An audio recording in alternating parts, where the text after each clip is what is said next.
প্রধান জাতির উদ্দেশ্যে ভাষণের ঘোষণা দেন, কিন্তু কলকাতায় ল্যান্ডিংয়ের পারমিশন না দিলে সেখান থেকে শেখ হাসিনাকে বহন করা বিমানটি চলে যায় আগরতলায়। আগরতলায় পারমিশন না পেয়ে আবারও দিল্লির দিকে উড়াল দেয়। সেখান থেকে দিল্লি গেলে সেখানেও রিফিউজ করা হয়। দিল্লি বিমানবন্দরে নামতে না দিলে অনিশ্চয়তা দেখা দেয় শেখ হাসিনাকে বহন করা বিমানটির ভারতে অবতরণ নিয়ে।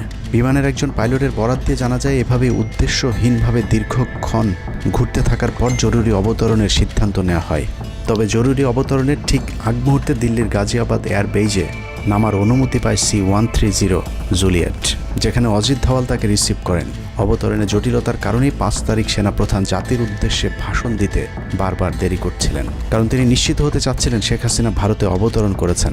তারপরই বাংলাদেশের মানুষ মুক্তি পায় এক ফেরাউনের হাত থেকে।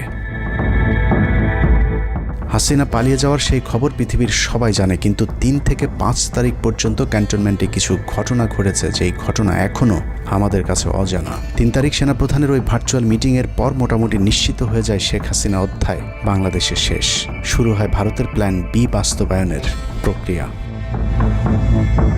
3 তারিখ রাতে আসিফ নজরুলের সাথে ডিজিএফআই কার্যালয়ের পাশের একটি ভবনে আসিফ নজরুলের ঘনিষ্ঠ বন্ধু major general Hamid, lieutenant general Mujib এবং মেজর জেনারেল ফেরদৌস সেলিমের একটি গোপন বৈঠক হয়, যেখানে ভারতীয় গোয়েন্দা সংস্থার 16 জন কর্মকর্তা উপস্থিত ছিলেন।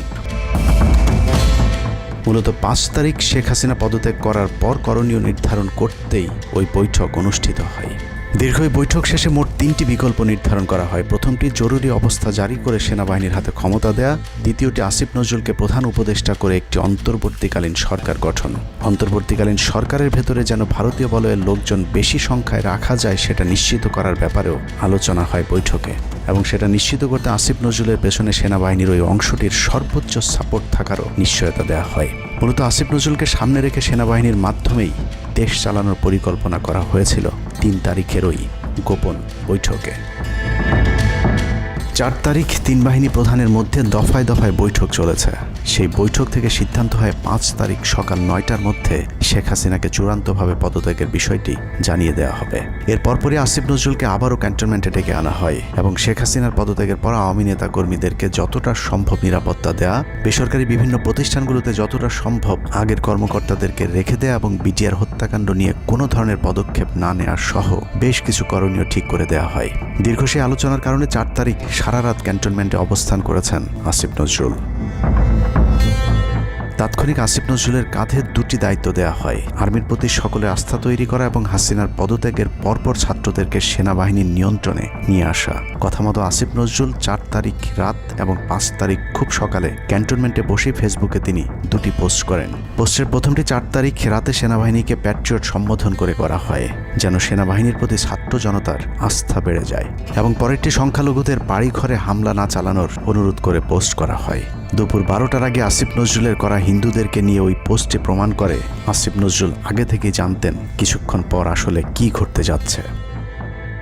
আমরা এখন আর্মি চিফের সাথে একটা আলোচনায় আছি। আমি যতটুকু ওনার সাথে কথা বলেছি, আমার কাছে মনে হয়েছে, আশা করছি আপনাদের জন্য অনেক বড় সুসংবাদ আসছে। বিজয়ের খবর আগেই জেনে যাওয়াটা সমস্যা না, কিন্তু সমস্যা হলো আসিফ নজরুল সবাইকে আন্দোলনের কেন্দ্রবিন্দু ঢাকা বিশ্ববিদ্যালয়ে যেতে না বলে ক্যান্টনমেন্টের সুখবরের অপেক্ষায় থাকতে বলেন। মূলত আসিফ নজরুলের ওই ফাঁদে পা দিয়ে ছাত্র জনতার জুলাই আগস্ট বিপ্লবের বিজয় হাতছাড়া হয়ে গিয়েছিল।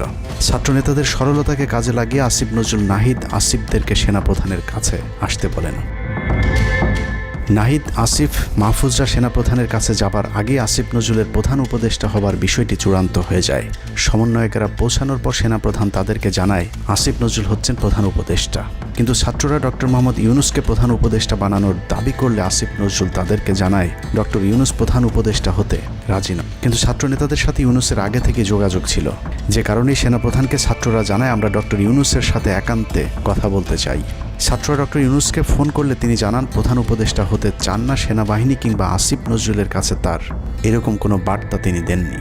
এরপর ছাত্র নেতাদের দাবির মুখে ইউনুসকে প্রধান উপদেষ্টা বানাতে বাধ্য হয় সেনাবাহিনী। ডক্টর মোহাম্মদ ইউনুসকে প্রধান উপদেষ্টা করা হলেও ক্ষমতার কেন্দ্রে থেকে যায় ভারত নিয়ন্ত্রিত ক্যান্টনমেন্টের মদতপুষ্ট আসিফ নজরুল, যাকে তারা সুনিপুণভাবে গেল এক যুগে তিলে তিলে তৈরি করেছেন। আসিফ নজরুল তার মন্ত্রণালয়ের বাইরেও সবখানে নিয়োগ থেকে বদলি বরখাস্তের একক ক্ষমতা ভোগ করতে থাকে।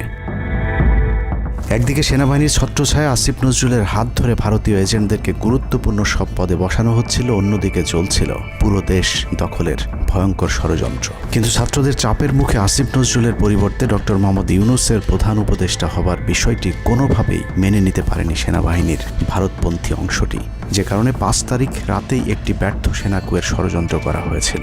5 তারিখের পরপরই ইউনূসের একের পর এক ভারতীয় আগ্রাসন বিরোধী বক্তব্যে আতঙ্কিত হয়ে ওঠে ভারতীয় বলয়, যে কারণে 8 তারিখ শপথ নেয়ার আগেই ডক্টর মোহাম্মদ ইউনূসকে হত্যা করে সেনা কুয়ের আরেকটি চেষ্টা চালায় সেনাবাহিনীর ওই অংশটি। 8 তারিখ ডক্টর ইউনূসের নেতৃত্বে নতুন সরকার শপথের ঠিক আগ মুহূর্তে একটি সেনা কুয়ের চেষ্টা করা হয়। কুয়ের নেতৃত্ব দেন লেফটেন্যান্ট জেনারেল মুজিব এবং মেজর জেনারেল হামিদুল হক।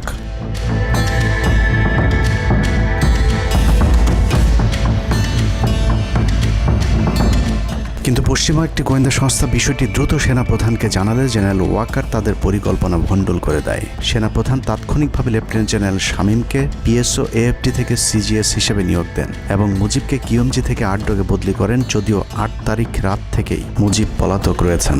এরপর 12 সেপ্টেম্বর তাকে সেনাবাহিনী থেকে বরখাস্ত করা হয়। একই দিনে লেফটেন্যান্ট জেনারেল হামিদুলকে স্বেচ্ছায় অবসরে পাঠানো হয়। এনডিসি থেকে মেজর জেনারেল সাইফুলকে মিনিস্ট্রি অফ ফরেন অ্যাফেয়ার্স এবং চিফ অফ জেনারেল স্টাফ শাহিনকে এনডিসিতে পাঠানো হয়। কয়েকজনের ব্যাপারে পদক্ষেপ নেওয়াটা যেমন স্বস্তির, তেমনি ষড়যন্ত্রকারীদেরকে যেখানে বদলি করা হয়েছে তাদের প্রতিটি পদই অত্যন্ত গুরুত্বপূর্ণ, যা বর্তমান সরকার এবং দেশের স্থিতিশীলতার জন্য চরম বিপজ্জনক। কতটা বিপজ্জনক সেটা জানতে চলুন শুরুতেই যে প্রলয়ঙ্কারী ঝড়ের কথা বলেছিলাম সেখানে ফিরে যাওয়া যাক।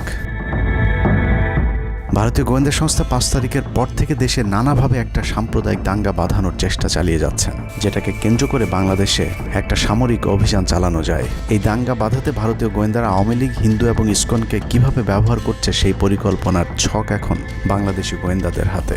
একটি গোয়েন্দা সংস্থা থেকে যেসব তথ্য আমার কাছে পৌঁছেছে তা রীতিমতো এই দেশের অস্তিত্বের জন্য হুমকি স্বরূপ। আওয়ামী লীগ, হিন্দু আর ভারতের এই চক্রান্ত যদি সঠিকভাবে মোকাবেলা করা না যায় তাহলে অচিরেই বাংলাদেশের অবস্থা হবে হায়দ্রাবাদের মতো।